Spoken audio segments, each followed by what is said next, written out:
Konnichiwa, meus amores. Takot sa araw. Samahan niyo muna ako pumunta sa tindahan ni aming Femi. Na-curious ako dun sa mumurahin pero masarap na coffee ng mga Hapon. Yung black coffee tapos merong vanilla ice cream na hinahalo. So yung black coffee 180 yen, then itong coolish is 180 yen din. Tipid version ng Starbucks coffee. Try na natin. Pero alam nyo, kapag ka sa supermarket kayo bibili, syempre mas mura dun yung coffee tsaka yung coolish. Kapag ka kay Manang Femi kasi or kay Manong Sevi, syempre medyo expensive na siya dyan. Pag sa supermarket kasi makakita ka ng tig 140, 150 na black coffee, and then yung coolish naman, meron ako nakita dati na 120 lang. Ang hilig mo talaga sa sipsipan, girl! Rapis. Sige lang, palabasin mo lang ang bonggang-bongga yan hanggang matuyot. Ay, charot. Sip-sip pa more.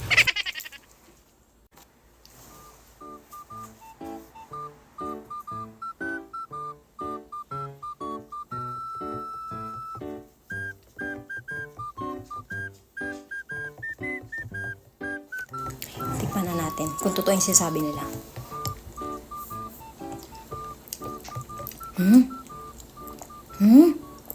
OA naman dito. Sarap.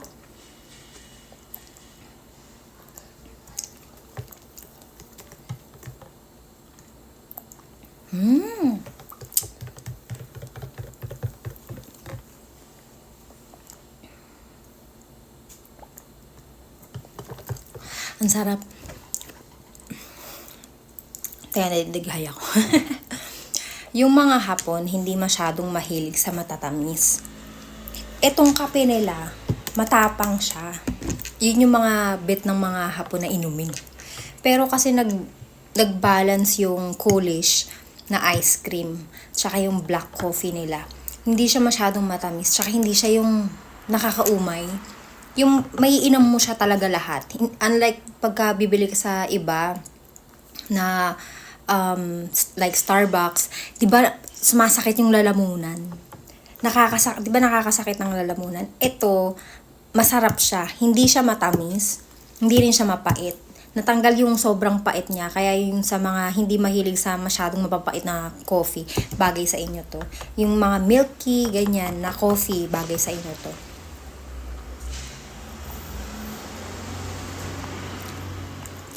Harap, bes.